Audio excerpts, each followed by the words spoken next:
Total sidebar. Have you ever been to the Holy Land? I have not.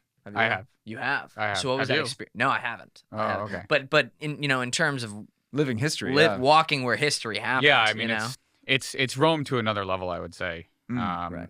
I think Rome is a big commercial city as well. A lot of tourists and stuff, and and so it has that feel too, especially in the summer, which is like just disgusting.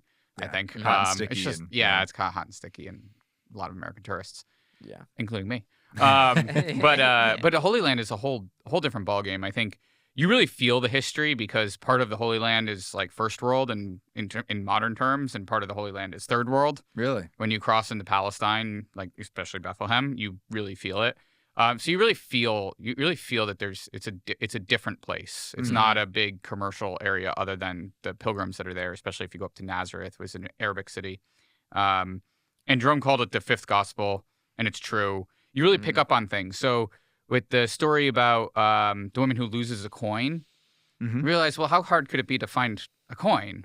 It's like, well, you actually go and you see like, well, coins, they're iron or whatever, and they get dark over time. And then you realize all the rocks in Galilee are all this dark stone. It's like, well, if you were to drop a dirty coin on the rocks here, you wouldn't be able to find it. Or the story about the father protecting his children like, at night.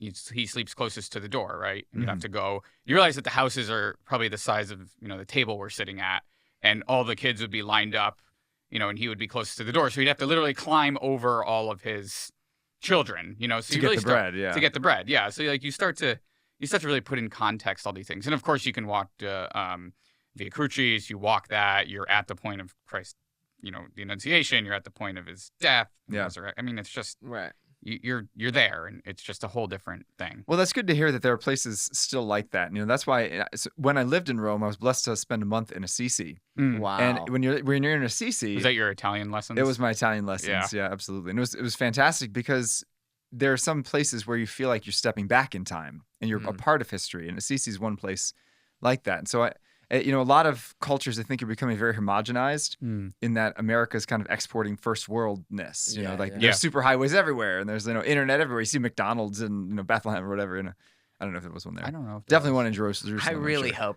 not. Probably not serving bacon cheeseburgers. I don't know, but No, probably not. I don't remember what fast food. There was definitely Pizza Hut. A lot of Pizza Hut. Pizza Huts. Okay, Yeah, so all yeah, over. in so Jerusalem. all over Israel. Yeah.